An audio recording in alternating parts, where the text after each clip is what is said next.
So the government of India in the year 1971, they legalized medical termination of pregnancy. Amniotic fluid is nothing but a white or a yellow pale liquid, and its main function is to protect the fetus. Oligospermia means low sperm count. Azoospermia means absence of sperm. How do you get polycystic ovarian syndrome? It is because of the stress that we are taking.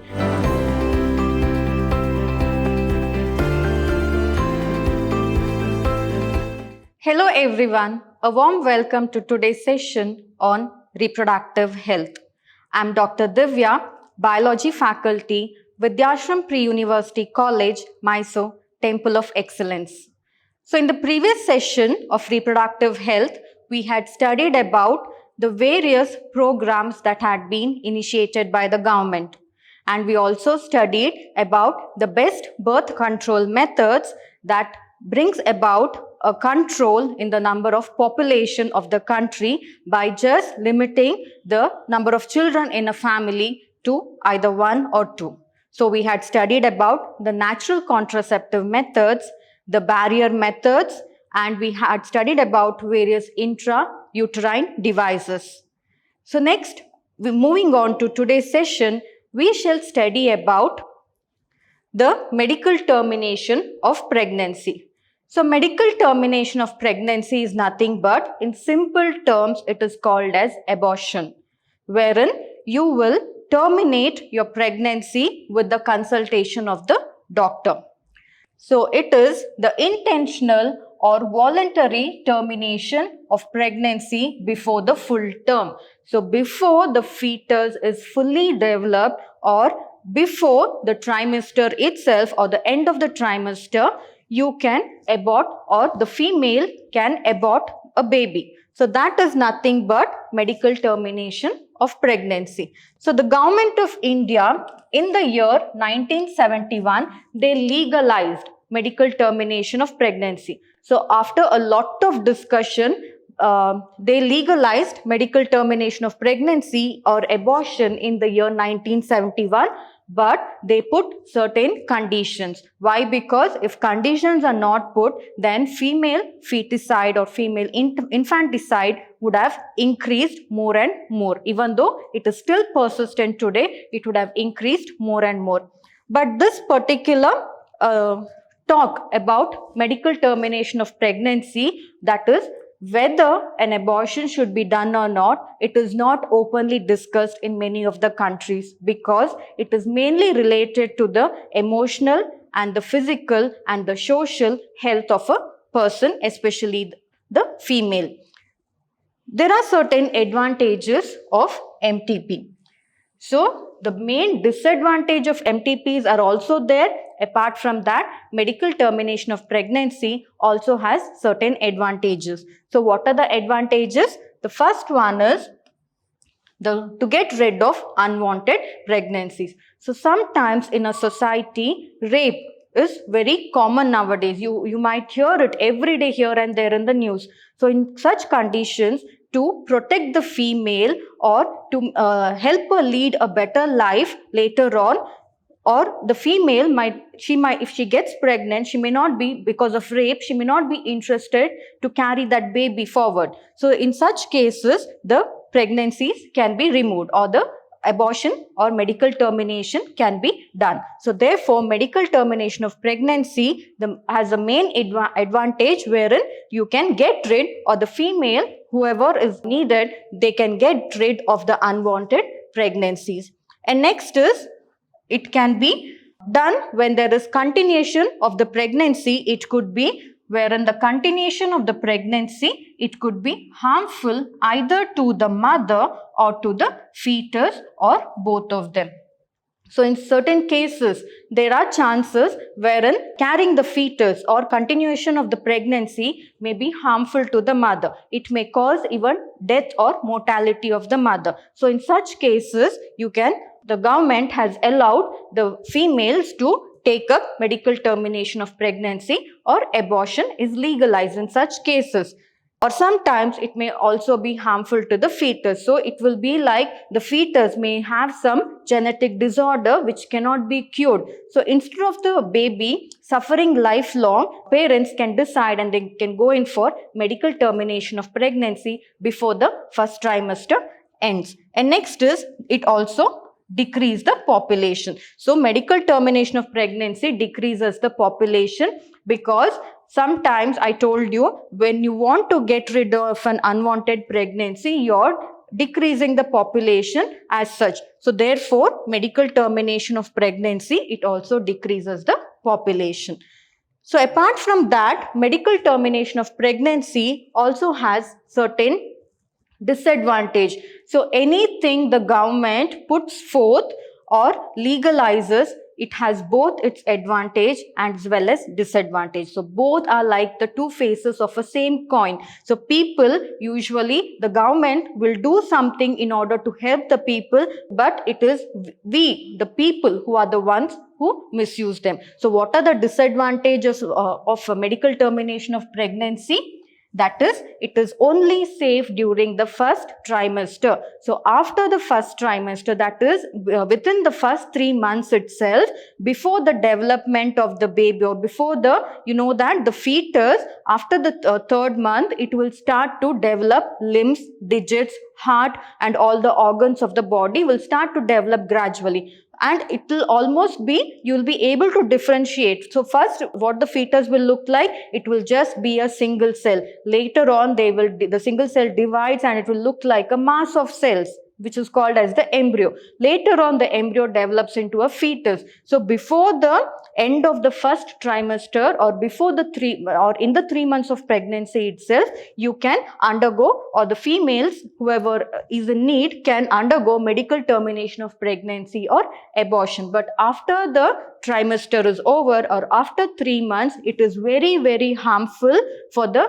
females to undergo abortion. So therefore, it is only safe during the first trimester. It may also cause death of the mother, or mortality of the mother. So therefore, we have to be very careful about it. So this is one of the main disadvantage of medical termination of pregnancy. And sometimes it is performed illegally. So performed illegally means like in a family, what they think is only the boy child is the one who's going to look after them. The girl child is not fit to do anything. So such misconceptions are there. So in order to for that reason, what they do is, if they come to know that in the womb of the mother, if it is a girl child, let us terminate the child, or let us abort the child. So in such cases, they go in for illegally, that is not under the government guidance, or it is a illegal act. It is an illegal act, because what the government has said, that medical termination of pregnancy should be only used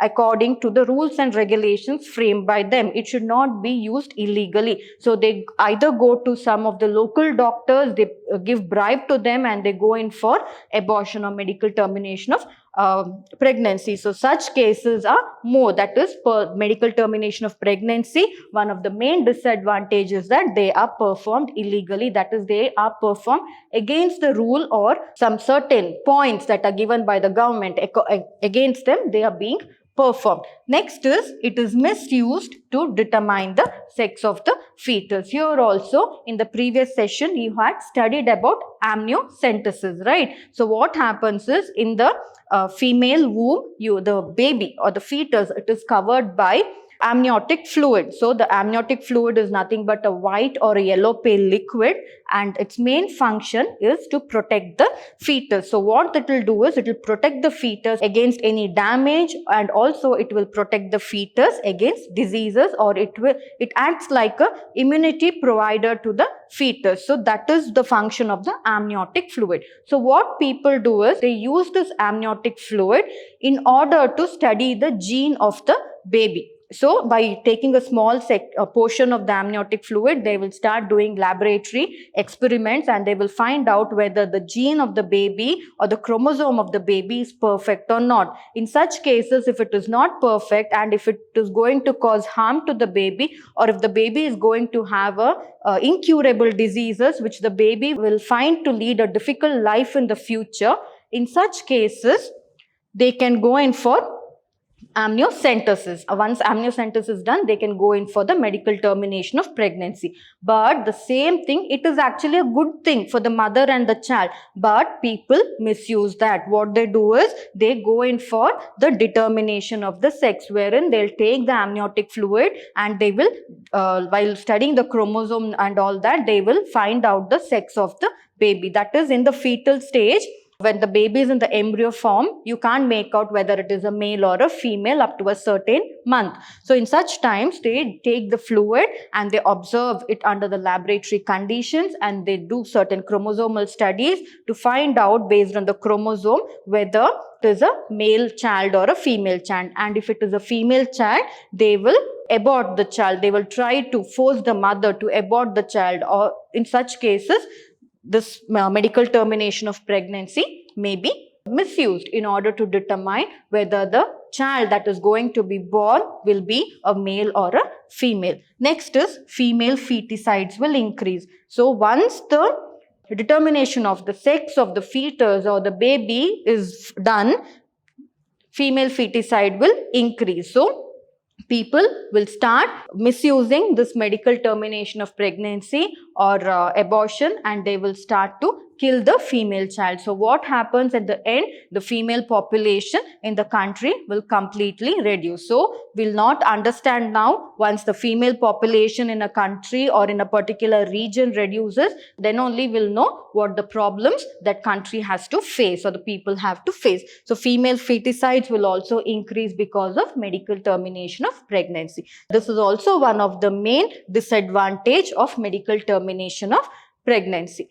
This whole chapter we were talking about the reproductive health, wherein I told you reproductive health is very important if the female has to be fertile.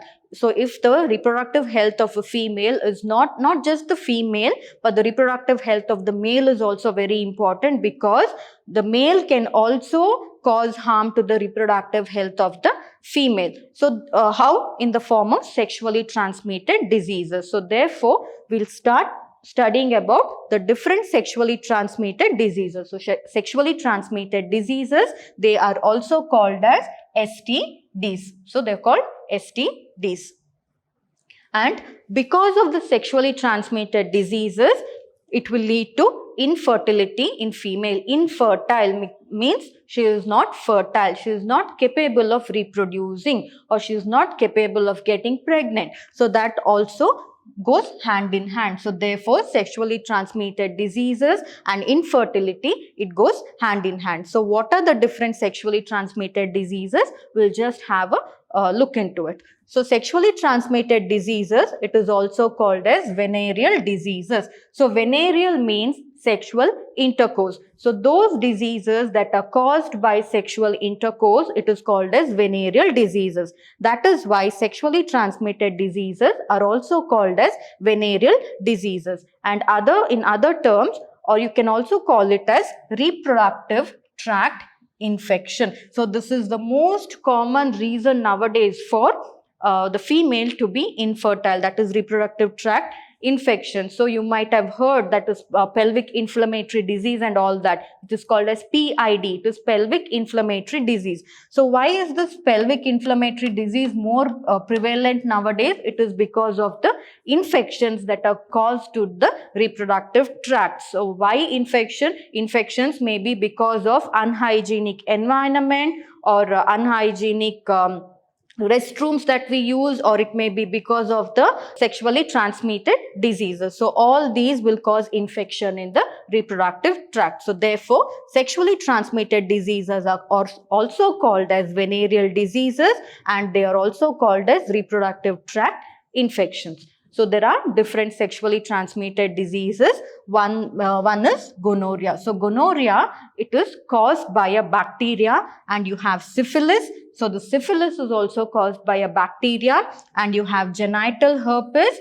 So this is also a disease which occurs in the vagina or the genitia of the female. So it is caused by a virus, that is genital herpes. And chlamydiasis, it is also a sexually transmitted disease which is caused by bacteria, and you have genital warts. These are small boil-like structures which will occur in the vagina. So genital warts. So these are also caused by the bacteria. Then you have trichomoniasis. So trichomoniasis, it is caused by a protozoan. So this trichomoniasis is the most common kind of infection which causes reproductive tract infection, or you get urinary infection and all that, right? So for that, chlamydiasis, trichomoniasis and all is the most common ones of urinary tract infection. So even you have to take care of your urinary tract, because if you don't cure the infections of the urinary tract, that infection can also cause infections of the infection can spread to the reproductive tract, and also it can cause infertility in the female. So therefore, females have to be very careful whenever using a restroom or whatever. You have to take care of the hygiene and all that. It is very, very essential. And one more is you have sexually transmitted diseases, that is hepatitis B. So it is caused by the hepatitis virus. Then you have HIV, which is caused by the HIV virus, and it ultimately leads to AIDS. And not just this, you should always also be careful of certain sexually transmitted diseases, because it will later on lead to a large number of problems which you cannot come back and correct it. So finding out what infections are there, finding out those infections early, going to the doctors or the gynecologists, taking their consultation and using the medications properly and efficiently will prevent all this infertility issues. So these were the different sexually transmitted infections. And AIDS, it is nothing but acquired immunodeficiency syndrome. It is called a syndrome because if a person has AIDS, it is not just he will have one particular symptom. He will have a collection of diseases which will come to him. So that is why, since it is made up of a group of diseases, it is called as acquired immunodeficiency syndrome. Why? Because it will bring down the immunity of a person. So therefore, when the person's immunity is very, very low, then he will be subjected to a lot of different diseases. So that is why it is called as acquired immunodeficiency syndrome. So these were the different sexually transmitted diseases, wherein you had gonorrhea, syphilis, genital herpes, chlamydiasis, genital warts, trichomoniasis, hepatitis B and HIV. So that is why I told you both the male and the female are both responsible for the infertility. It is not that if the female is not able to produce a child or she is not able to get pregnant, we should not blame only the female, because she might have got the infection or the sexually transmitted diseases, and the male would be the one who is responsible to give her. If we maintain an unhygiene condition, then you can blame a female. But for sexually transmitted diseases and all, even the male are the ones who are responsible for it. So we should always stop blaming a female if she is infertile or if she is not able to get pregnant. So these are the different sexually transmitted diseases, and these sexually transmitted diseases, because they cause infection in the reproductive tract, they will cause infertility, or she may not be able to produce the egg or the ova. So in such condition, she will not be able to bear a child. That is nothing but leading to infertility. So how do you identify that you have a sexually transmitted disease? So that is very, very important. So any minor changes taking place in all the organs related to the reproductive tract, you have to be aware of it. You have to be educated of it. So any minor changes, don't shy away saying that, no, I'm not going to discuss it with the concerned person. You should always, any minor changes you see, you should always visit your family physician, or you should visit a gynecologist, sit with them, discuss about the symptoms and get a cure for it. Because in the early stages, if it is not cured and if it is neglected, then later on it will lead to infertility, which is a major problem. So that is why we should first know what are the different symptoms of sexually transmitted diseases. So the first one is, it is itching. Usually in the vaginal area, if you have genital warts or genital herpes, or even if you have trichomoniasis or chlamydiasis, in such conditions, you will have itching.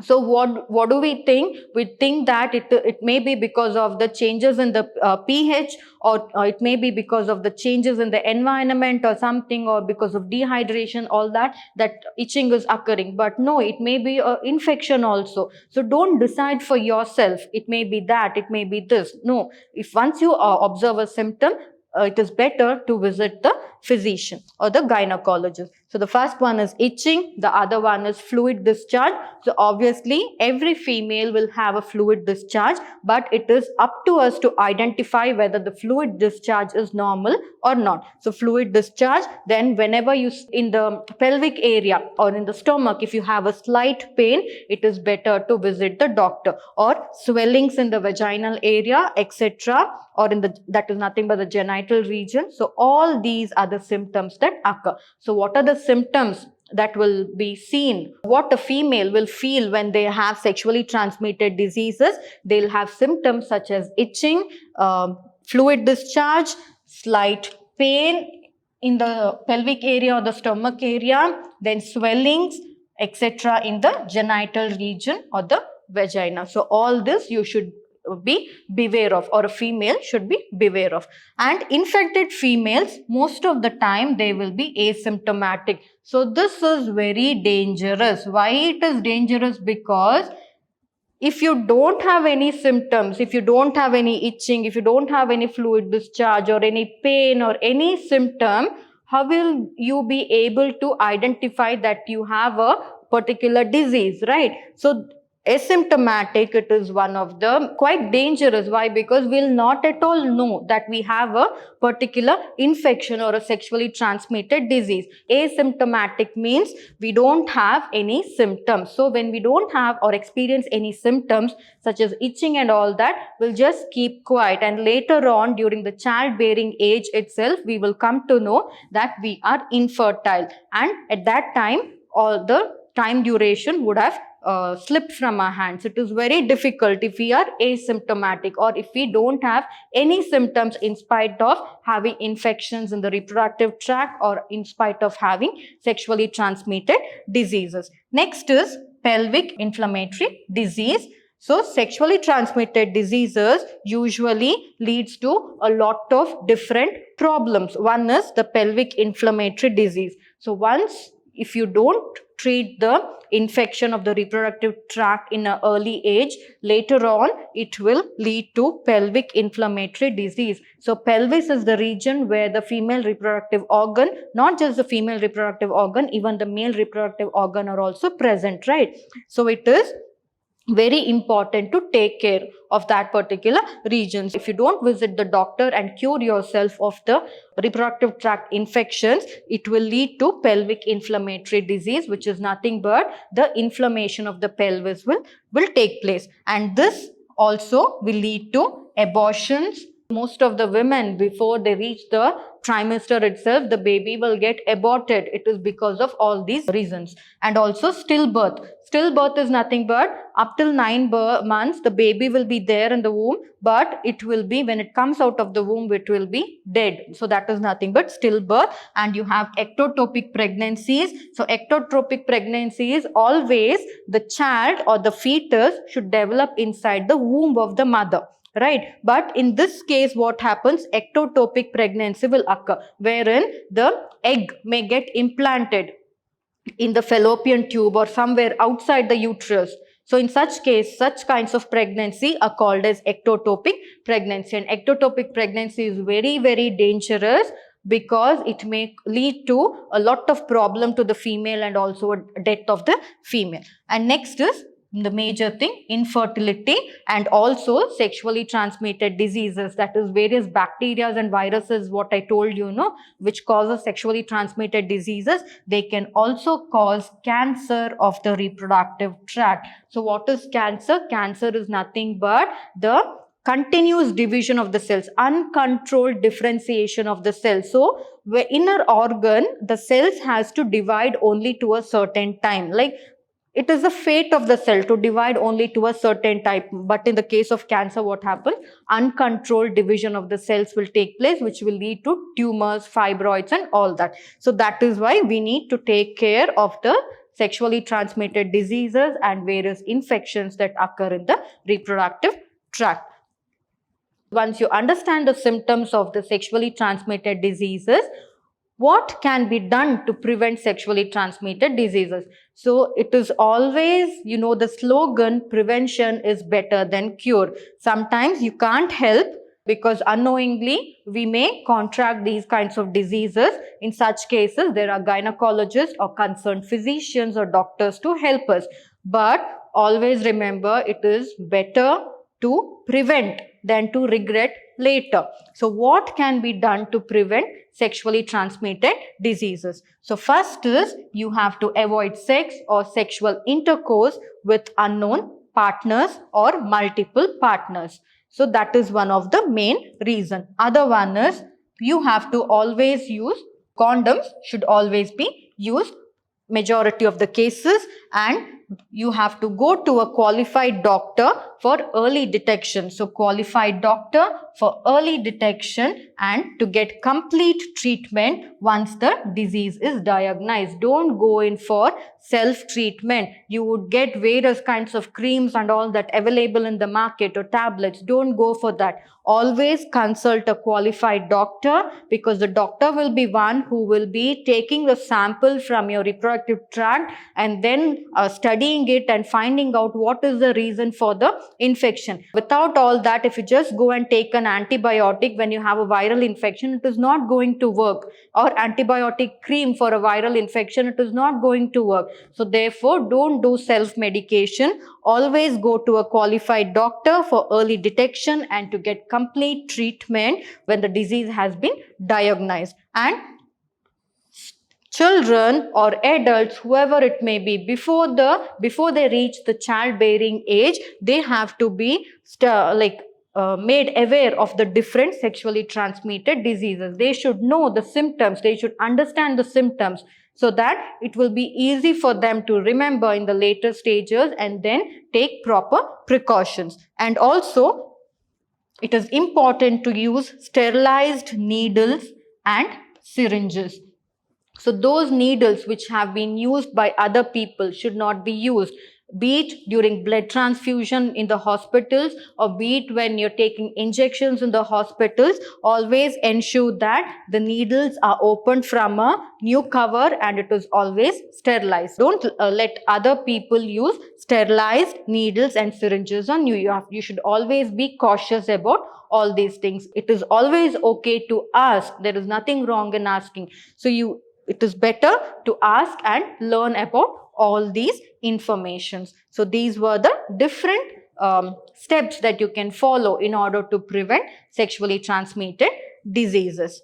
So sexually transmitted diseases, you might wonder why we need to learn about all these things. Because for female to continue her next generation, she should be able to bear a child, right? So what happens is, if these sexually transmitted diseases or reproductive tract infections are not treated, it will lead to infertility. So what are the reasons for infertility? It may be a physical reason. It may be because of a disease, congenital disease, such as whatever diseases I had explained to you previous.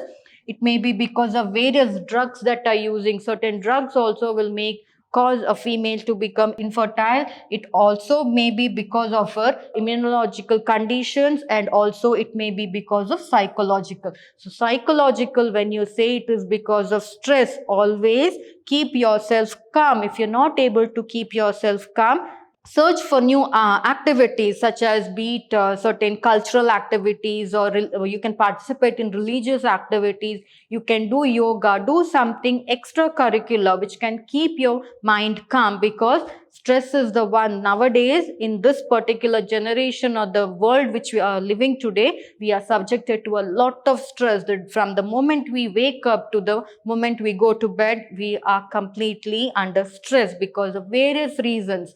So that is why psychology also plays a very important role in infertility. Next is, often the female is blamed for the couple being childless. So I told you, never blame or also educate people who are blaming females. saying that they are the ones responsible for not having a child. No, the male also plays a major role, because most of the sexually transmitted diseases are got to the females by the male. So therefore, never blame a couple for being, never blame a female for being childless. So often the female is blamed for being childless. So never do that. And also educate people, whoever has this misconception.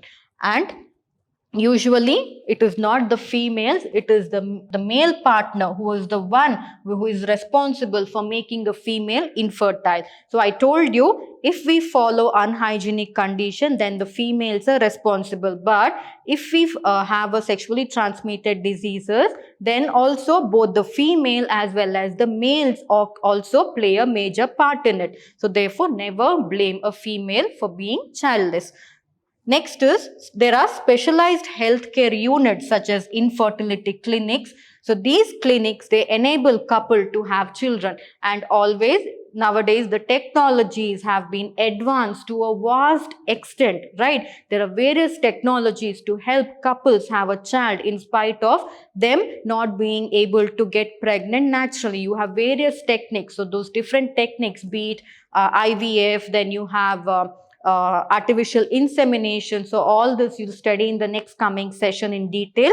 So there are various clinics, infertility clinics available throughout the country, which you can visit with qualified doctors, wherein they will counsel the couple and they will help the female deliver a child. That is in the artificial way, they will help a female deliver a child or have a baby. So specialized healthcare units such as infertility centers, they enable the couples to have children.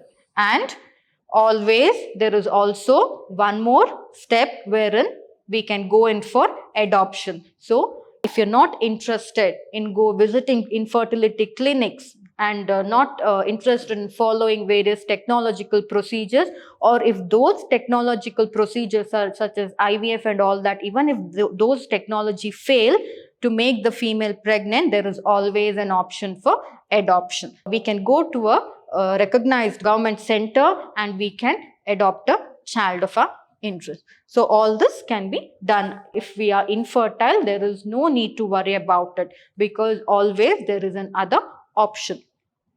So what are the causes of infertility? So infertility, don't always think that infertility means it is only related to the female. Infertility can occur in male or female. The male can also be sterile and the female can also be sterile. So what are the different reasons for infertility in males?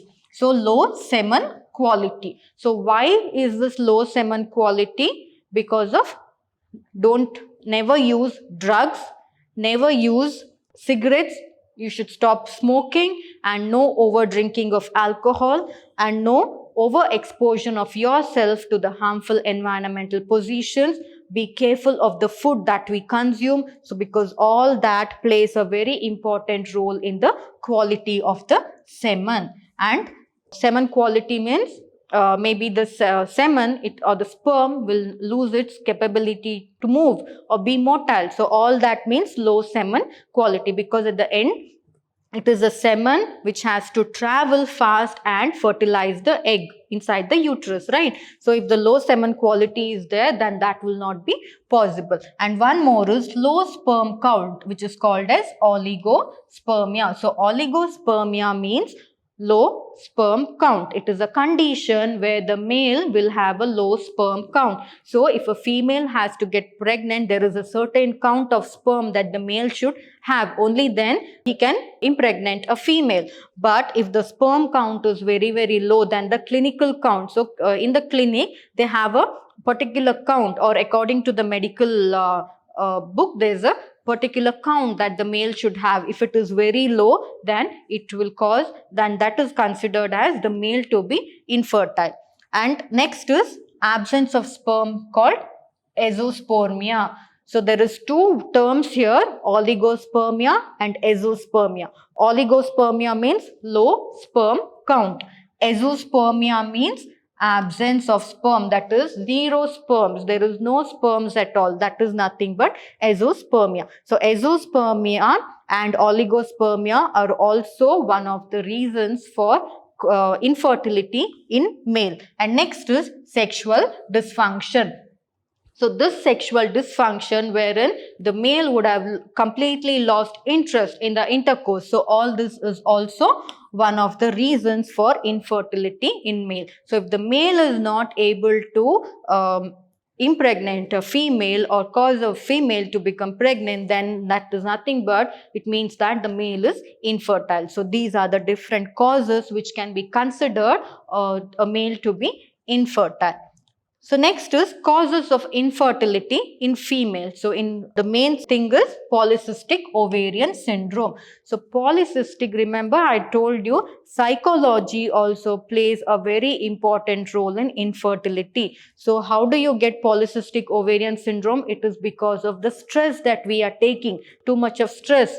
Too much of stress will lead to a lot of variations in the hormone. So when there is variation in the hormone, we'll have irregular periods or menstruation. If we have irregular menstruation, then the egg will not be released. So if the egg is not released, they will collect and they will start to form cysts. So that is nothing but polycystic ovarian syndrome. And again here, why it is called a syndrome? Because it is a collection of diseases. So if you get polycystic ovarian syndrome, you'll have headaches, you'll have nausea, you'll have different diseases altogether. So you may also become resistant to insulin. So all these will also occur. So that is why it is called as a syndrome. And next is age related factors. So it is difficult for a woman to maintain the same fertility after a certain age, be it 35, 40 or like that, because the capability of the woman to produce eggs will go on decreasing as she ages. So therefore, age related factor is also responsible for female fertility. And next is uterine problem. I told you, if you have any infections, if the female has any infections in the uterus, very soon she should get it treated. Otherwise, the infection will spread to the reproductive tract and it will lead to infertility. Next is blockage or damage in the fallopian tube. So fallopian tube is the one which forms the connectivity between the ovary and the uterus, right? So if the fallopian tube is blocked, how can the sperm enter through the fallopian tube and fertilize the egg? It is not possible. So therefore, blockage or damage in the fallopian tube is also one of the reasons for infertility in female. Next is tubal ligation. So tubal ligations are also one of the reasons. So tubal ligation is a procedure wherein check for the infertility, various techniques would have been or various surgical procedures and all that would have been done on the female in the hospital. So because of those surgical related procedures related to reproductive issues, that will lead to tubal ligation. So previous tubal ligation is also one of the reasons for infertility in female.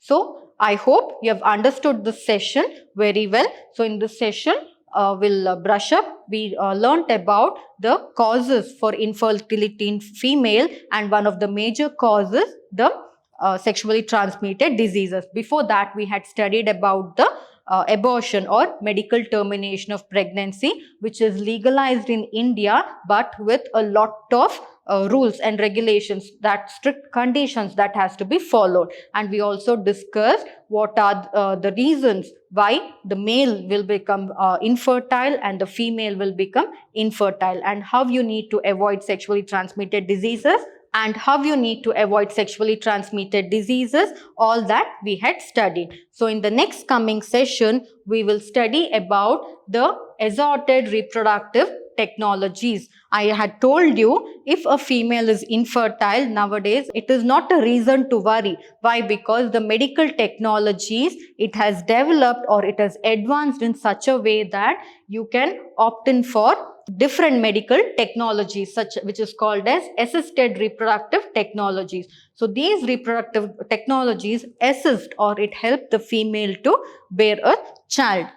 Next is, though this assisted reproductive technology, it has various advantages over the female. It also has disadvantages. So what are those disadvantages? That also we'll discuss in the coming session. So I hope you have understood this session very well, and whatever you have learnt in this, implement those in your daily life, and also from what you have learnt in these sessions that is related to reproductive health, also try to educate other people, because we are the young citizens. We need to educate others and make others aware of all these things. Never shy away. So I hope you have understood this very well. Thank you.